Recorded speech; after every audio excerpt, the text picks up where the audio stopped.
Sun Valley is my favorite U.S. ski resort. I lived there about 5 years ago. I love the place because it has hot springs, a cool little town, and amazing skiing.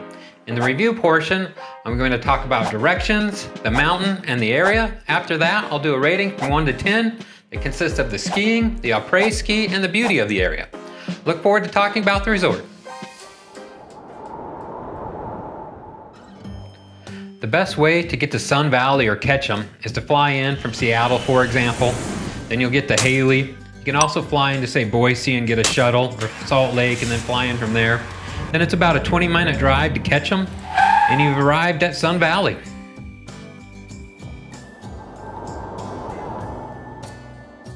Before we get into the details of the skiing, let's talk about the area. That's Hailey. This is a zoom in to Ketchum, which is downtown. Now we're zooming east over to the actual Sun Valley Hotel and Resort area, world-class resort. And right here you see Dollar Mountain, which is the mountain you learn on that's more affordable. And then you go about, a mile west, and then you have Bald Mountain, and that's where we'll talk about skiing the most. And this is a big zoom out of the whole area to get an idea of the lay of the land.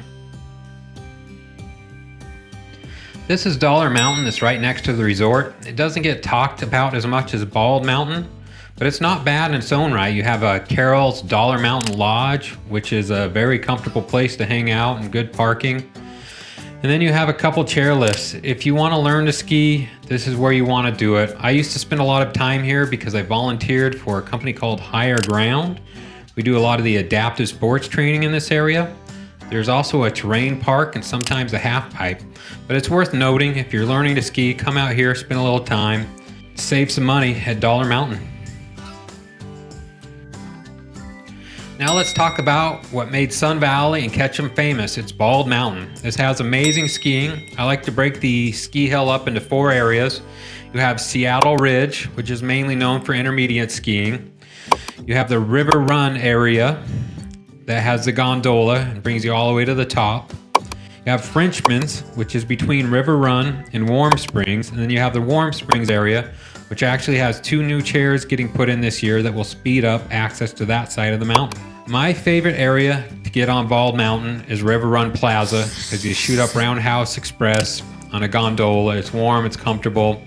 Then you see the Roundhouse restaurant. You take Christmas to the top. And I generally spend my time in the Mayday area or Seattle Ridge area with intermediate skiing. But you can also work your way back over and hang out at the Warm Springs Day Lodge. You're going to have a lot of good tree skiing over there, not as many steeps. But this entire mountain, you're not going to get bored if you ski there a few days. Maybe they don't get as much snow as other ski resorts, but they get tons of sun, and it has the best snowmaking maybe in the world, and definitely in the United States. It's a great mountain. Another thing worth noting about this mountain are the huge log cabin lodges that are worth millions of dollars.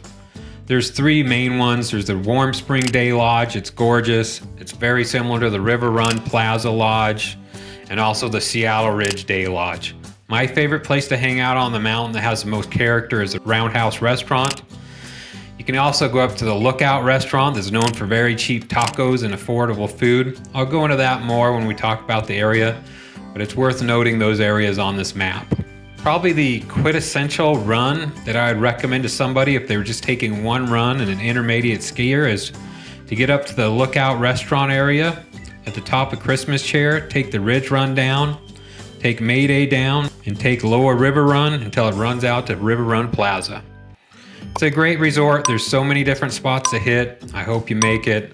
There's a reason that it's one of the most popular places to ski in America, and that I love it. It's just well-groomed, always has snow-making capability, and gets tons of sun.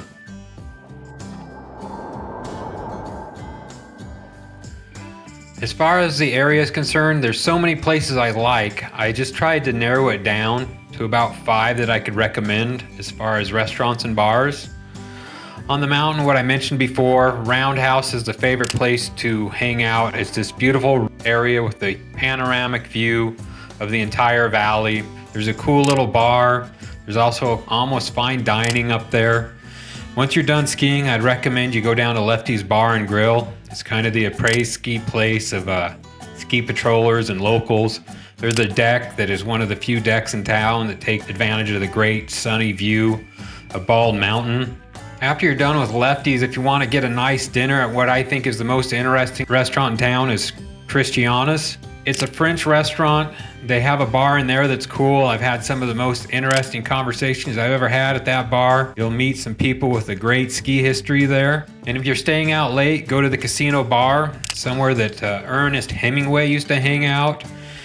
It's an old, grimy bar. It's Ketchum's version of a dive bar. The place is cool as hell. That's where everybody's going to be hanging out after 9 p.m. There's pool tables.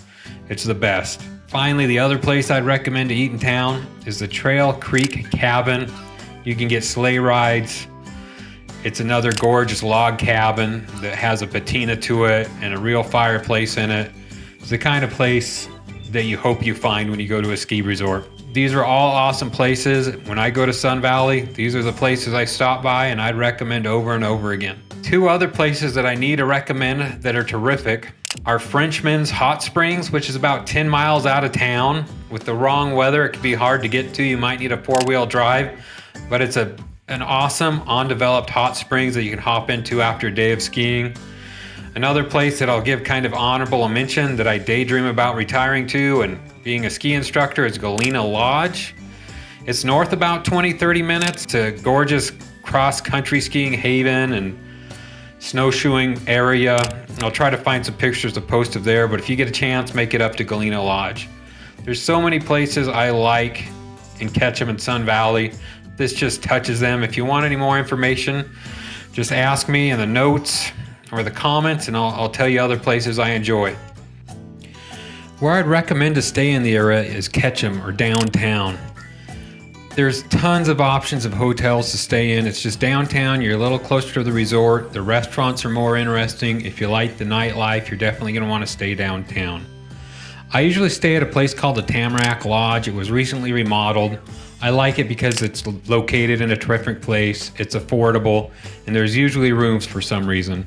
The newer hotel in town is the Limelight Hotel. It's gorgeous and modern, and also in a good location. Of course, there's always staying at Sun Valley and the historic hotel they have there. You can't go wrong staying with the Sun Valley Resort. It's going to be a terrific place to stay. Take a look around. There's tons of places to stay. Even the Best Western Tyrolean Lodge, that's very conveniently located. It's about as good as the Best Western gets as far as location, as far as I'm concerned.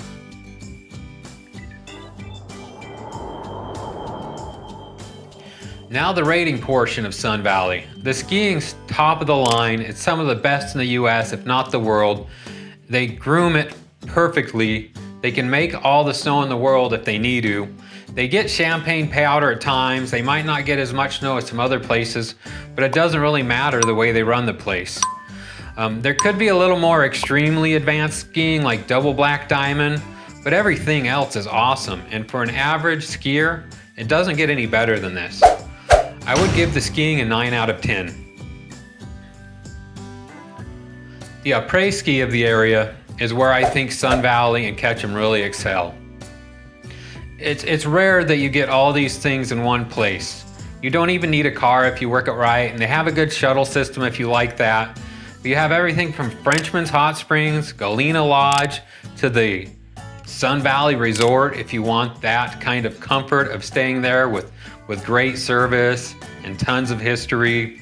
You know, Ernest Hemingway used to stay there. Also, Ketchum is great because it still has that kind of small town western feeling, mom and pop restaurants that care about what they're doing. And you can walk to the resort and you can go to Lefties and get a beer and hang out, and it's just really laid back. I think the après-ski is the best I've ever experienced. I give the après-ski in the area a 10 out of 10. And when you get to the beauty of the location, there's mountain views that are panoramic. Who doesn't love a panoramic mountain view? And there's a lot of sunny days in Sun Valley, hence the name. I would give the views a 9 out of 10. They could be a little more extreme, but it doesn't get much better than the views at Sun Valley on a Bluebird day. Overall, Sun Valley is a 9.3 out of 10. I think it's the best US resort. It's a little harder to get to. It's worth getting to. I love the place. Get there, have a good time. I appreciate your time. If you like this review, I have others. Take a look right here. Have a good one. Thanks a lot.